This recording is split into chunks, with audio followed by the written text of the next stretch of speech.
Well, thank you very much, Yvonne. And, for me, being here in this room is like going home because I did spend about 6 years studying in these halls.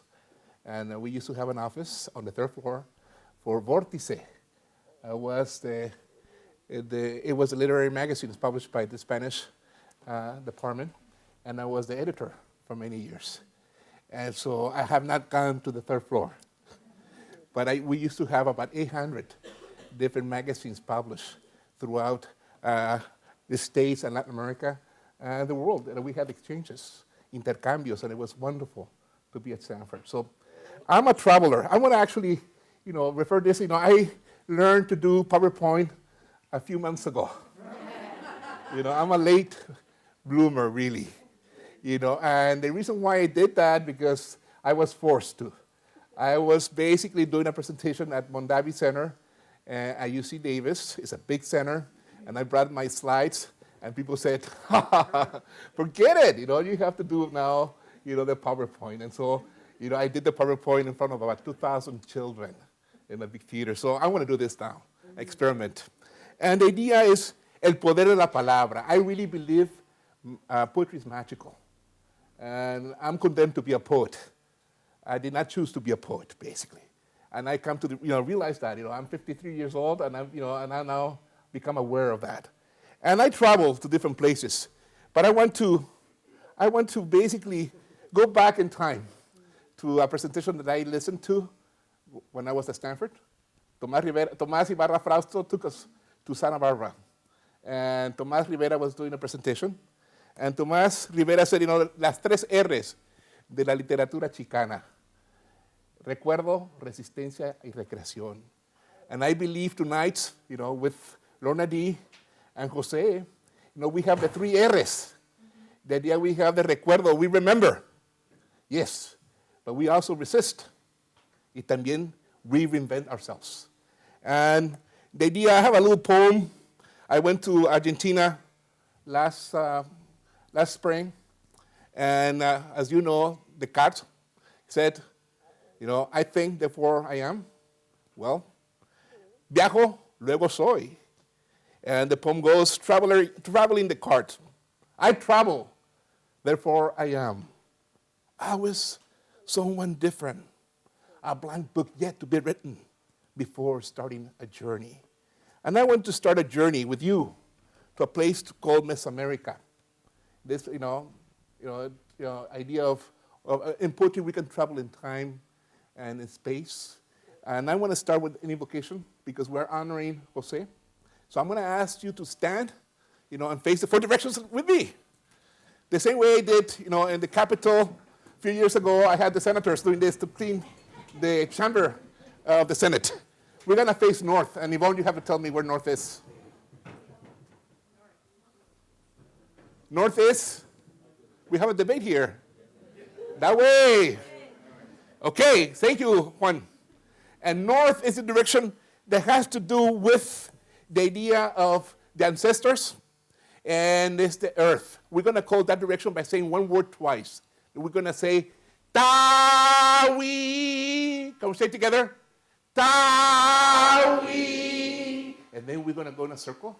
Now we're going to face the direction that has to do with the east. El fuego, fire. That is the direction where poetry is all about. And we're going to call that direction by saying twice. Tawi. Again. Tawi. And then we're going to move south. The direction that has to do with water. And that's the direction where my family comes from. Even though I was born in LA, my mother was born in LA, my family came in 1917. But every generation we go back and forth. So south, water. Tawi.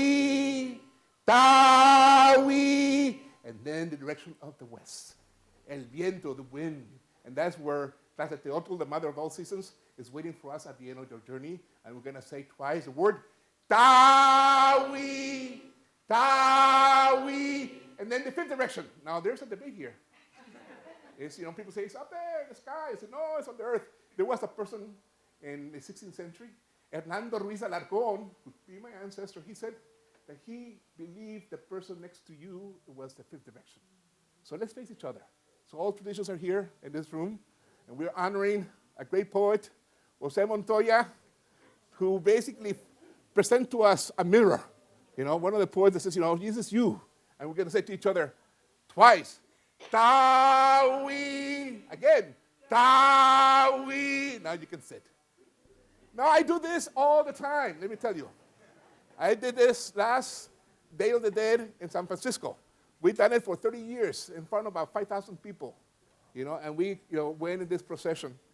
I go and visit schools, and I say to the children, I want to take to a place called Teotihuacan. And Teotihuacan is the city of the gods. For us to climb the Pyramid of the Sun, the Pyramid of the Moon, and like what we did right now.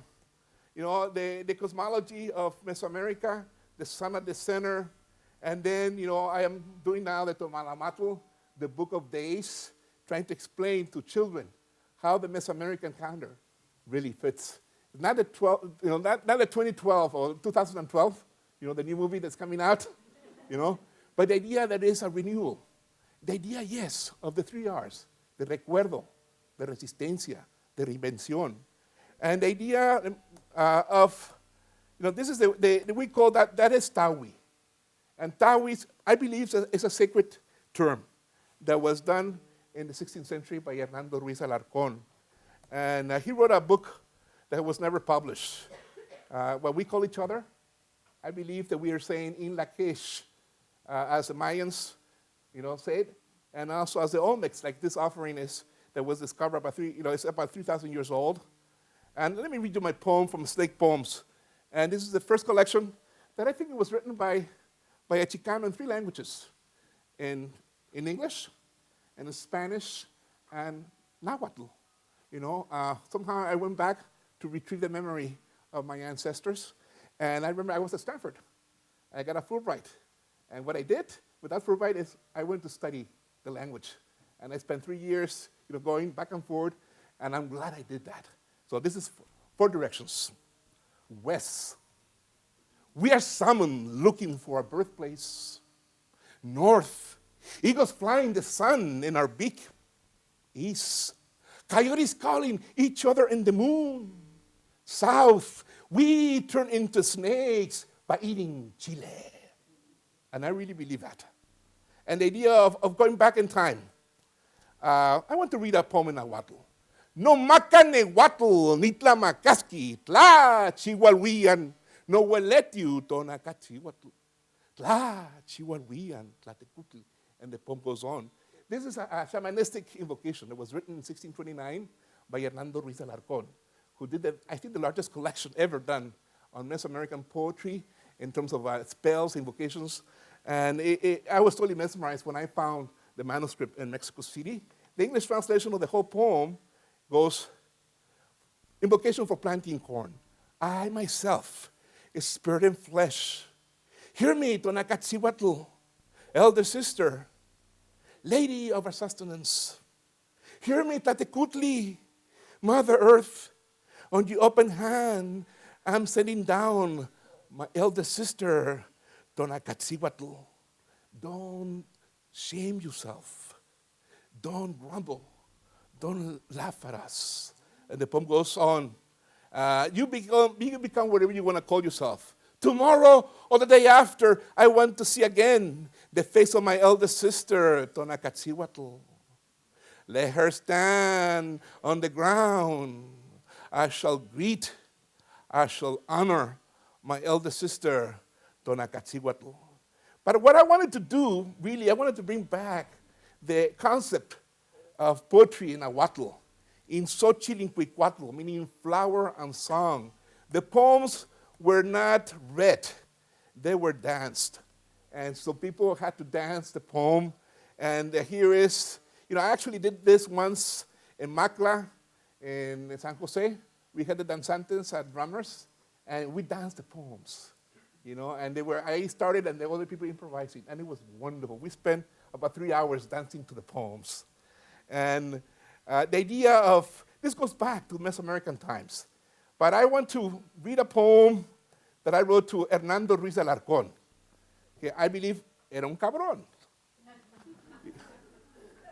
This is even though, we're related, I think, I have to say that the snake poems, my collection of poems, was to redeem what he had done to the natives of Mexico 100 years after the conquest in Mexico. The poem goes, I'm going to read it first in Spanish, then in English. Hernando Ruiz Alarcón, 1587-1646. Eras tú al que buscabas, Hernando, hurgando en los rincones de las casas, semillas empolvadas de Luluki. Eras tú el que engañabas y aprendías. Eras tú el que preguntaba y respondía, donde quiera mirabas moros con trinchete y ante tanto dolor, tanta muerte. Un conquistador conquistado fuiste, sacerdote, soñador, cruz parlante. Condenando te salvaste al transcribir, acaso sin saber el cielo. Soy yo, el de tu cepa, el de tu sueño. Este sensonte del monte, tu mañana, tu mañana, tu mañana. Hernando Ruiz Alarcón, 1587, 1646. It was you were looking for, Hernando. Searching every house corner for some dusty seeds of Luluki. It was you whom you tricked and apprehended. It was you who both questioned and responded. Everywhere you saw Moors with long knives, and in front of so much sorrow, so much death, you became a conquered conqueror. Priest, dreamer, speaking cross, condemning, you saved yourself by transcribing, maybe without even knowing the heavens. I am from your tree, from your dream. This and some dirt in the wilderness. Your tomorrow, your tomorrow, your tomorrow. And I believe I'm the tomorrow of my ancestors. And we survive, the slaughter of our days. And the idea of the Tolanamatl, I want to do a book for children explaining the Tolanamatl. And I want to bring back the memories. I know if I say two names now, Cipactonal Oxomoco, most of you would not know what that, those names refer to. And they refer to two concepts, the first man and the first woman in the Mesoamerican tradition. Cipactonal Oxomoco, I believe maybe 50 years from now, 100 years from now, everybody in America will know about this couple. And I think the poetry has to bring back the memories. Flor y canto, cada árbol un hermano, cada monte una pirámide, un oratorio, cada valle un poema. In Xochitl, in Cuicuatl, flower and song, flor y canto. Cada nube una plegaria, cada gota de lluvia un milagro, cada cuerpo una orilla al mar, un olvido encontrado. Todos juntos, luciérnagas de la noche, soñando el cosmos. Flower and song, every tree a brother, every hill a pyramid, a holy spot. Every valley a poem, in Xochitl, in Cuicuatl, flower and song. Every cloud a prayer, every drop of rain a miracle. Everybody a seashore, a memory I once lost and found. We all together, fireflies in the night, dreaming up the cosmos. And what I wanted to do basically in the last few years, I wanted to bring back the memories of the ancestors, and I worked with artists in San Francisco. We can go to Tulum or to Chichen Itza. We can bring back the memories of the conquest and la Malinche, and I can see myself as a mestizo. This poem goes, my name is not Francisco. There is an Arab within me who prays 5 times each day. Behind my Roman nose, there is a Phoenician smiling. My eyes still see Sevilla, but my mouth is Olmec. My dark hands are Toltec. My cheekbones fierce Chichimek. My feet recognize no border, no rule, no code, no lore for this wanderer's heart. And I actually did this poem in Snake Poems, and this was a magical poem because it opened the door for me to become an author's children.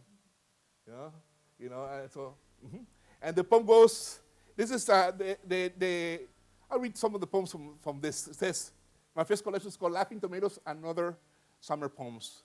A poem makes us see everything for the first time. Un poema nos hace ver todo por primera vez. And I like the idea of doing the circle and the square. I like the Mesoamericans.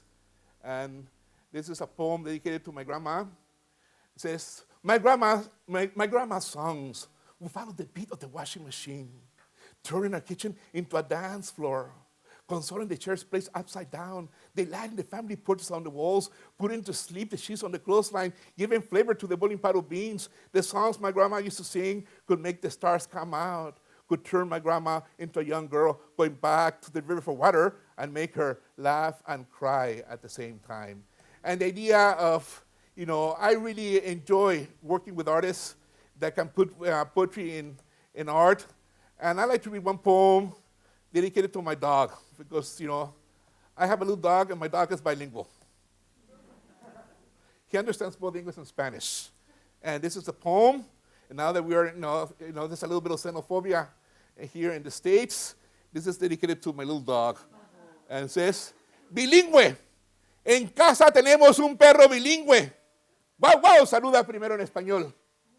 En caso que no lo entiendan, entonces, wow, wow, repite ladrando en inglés. In English, bilingual. At home, we have a bilingual dog.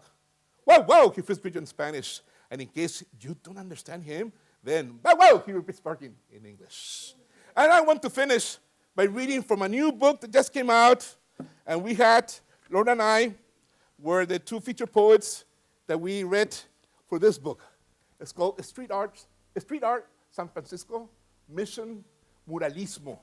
And it's a collection of basically photos that do the same thing as the three R's, recuerdo, resistencia, y reinvención.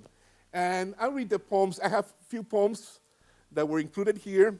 When I was at Stanford, on the third floor, I wrote a whole collection of poems that I called tattoos. And I remember, a friend of mine was a professor, and he told me, this is Arturo Islas. And Arturo Islas said to me, Francisco, those are not poems. And I said, no, they're not poems, they're tattoos, Arturo. And we had a debate, because everybody in the workshop that he was teaching was writing long, narrative poems. And I was writing tattoos, And that was my first book, and I read some tattoos. Tattoos. Poems fill out pages. Tattoos puncture flesh. And so the idea that you have a tattoo is very short. Dialéctica del amor. Para el mundo no somos nada, pero aquí juntos, tú y yo somos el mundo. Dialectics of love. To the world, we are nothing. But here, together, you and I are the world. And another tattoo. Eros. No hay llave para tu puerta, solo lengua para tu cerradura. Eros. There is no key for your door, only a tongue for your keyhole. And I love what they did with this poem. It's one of my favorite poems. It's a tattoo. And this was done by Emmanuel Montoya, a wonderful artist from San Francisco. And it's just fantastic. And the poem goes, flags. This is my 4th of July poem. Flags, banderas, trapos imbéciles empapados en sangre. Flags, stupid rocks soaked in blood. Thank you very much. And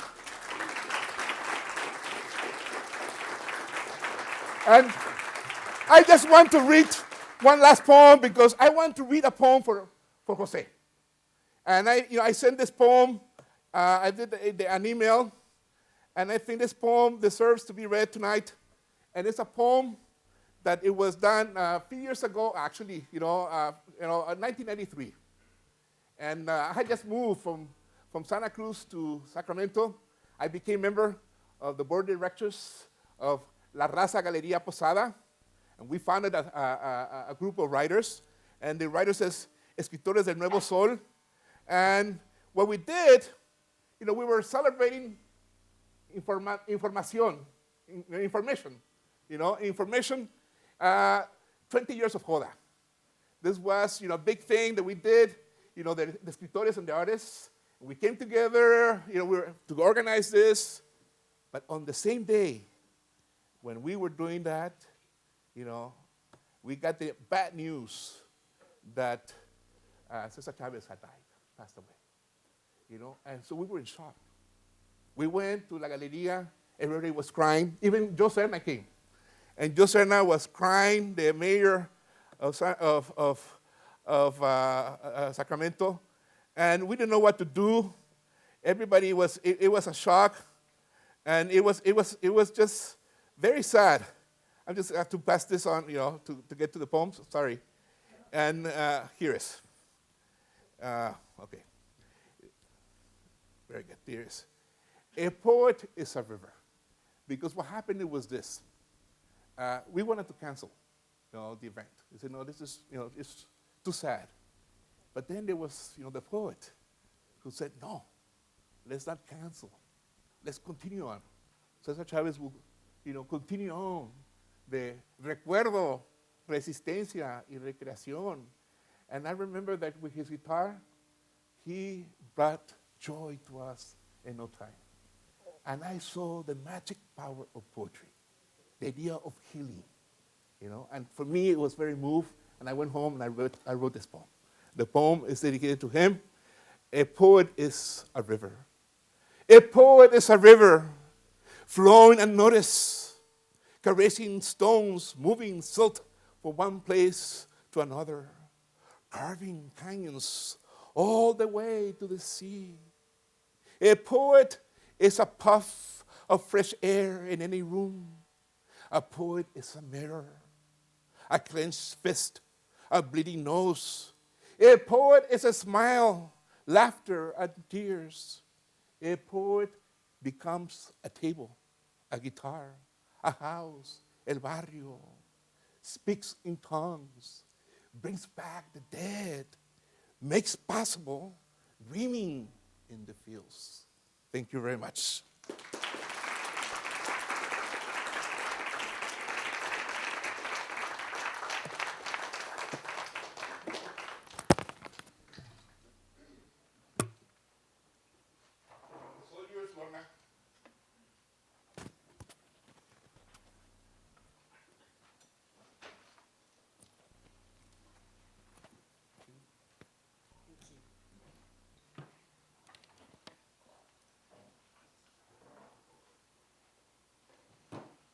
I'm going to pass this so you can